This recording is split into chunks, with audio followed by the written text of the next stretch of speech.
তো মুসলমান তো নাকি? আমি তো মুসলমান, বলেছি তো ছেড়ে দিব।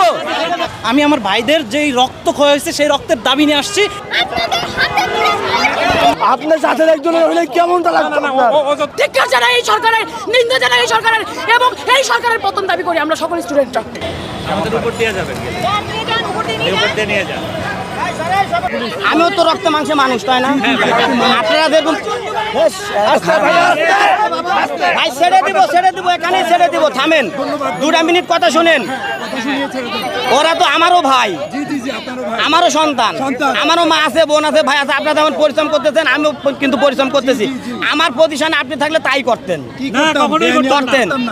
আচ্ছা, আমরা তো হুকুম পালন করতেছি, তাই না?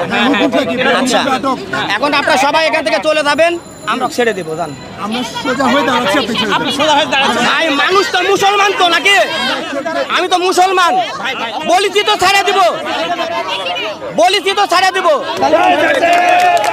ইতিমধ্যেই আমরা লক্ষ্য করলাম যে 2 জনকে গ্রেফতার করা হয়েছিল, তাদেরকে ইতিমধ্যে ছেড়ে দেওয়া হয়েছে এবং তারা বেরিয়ে যাচ্ছেন। আমি আমার ভাইদের যেই রক্ত ক্ষয় হয়েছে সেই রক্তের দাবি নিয়ে আসছি। আমাকে জোরপূর্বক ধরে নেওয়া হয়েছে এবং আমি অসুস্থ নিয়ে আমি ওনাকে রিকোয়েস্ট করেছি। অনেকবার রিকোয়েস্ট করার পরেও উনি আমি আপনাদের মাধ্যমে বিচার চাইলাম। আমাদের আন্দোলন চলবে। দিয়েছি তো রক্ত, আজ দেবো রক্ত। রক্তের বন্যায় বেসে যাবে অন্যায়,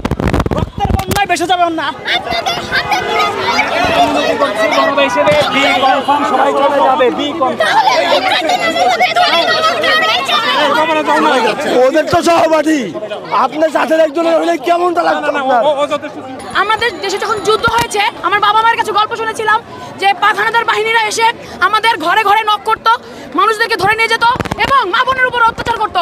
আজকে ঠিক তারই প্রতিশ্রুতি আমরা দেখতে পাচ্ছি এবং তার সাথে বলতে চাচ্ছি, পুলিশ বাহিনী আমাদের সাধারণ ছাত্রছাত্রীদের আমাদের একটা আন্দোলনকে ঘিরে আমাদেরকে যেভাবে হয়রানি করছে, এটা পাক হানাদার বাহিনীর থেকেও নির্মম, নির্লজ্জকর, ধিক্কারজনক। কারণ এটা আমাদের স্বাধীন বাংলাদেশ, সেই স্বাধীন বাংলাদেশের একটা স্টুডেন্ট আজকে স্বাধীনতার সাথে চলতে পারে না। আমাদের এই ফোনটা, হাতের মোবাইলের মধ্যে যে ফোনটা, সেটা তারা প্রতিনিয়ত চেক করছে। তারা যাদেরকে পাচ্ছে আন্দোলনের কোনো ফুটেজ, তাদেরকে গ্রেফতার করছে, তাদেরকে হয়রানি করছে। আমার ভাই বাসায় ঘুমাতে পারছে না কেন? আমরা কেন সাধারণ ছাত্রীরা, আমাদের উপরে কেন পুরুষদের হাত পড়বে? কেন আমাদেরকে টর্চার করা হবে? কেন আপনারা কি দেখেন নাই?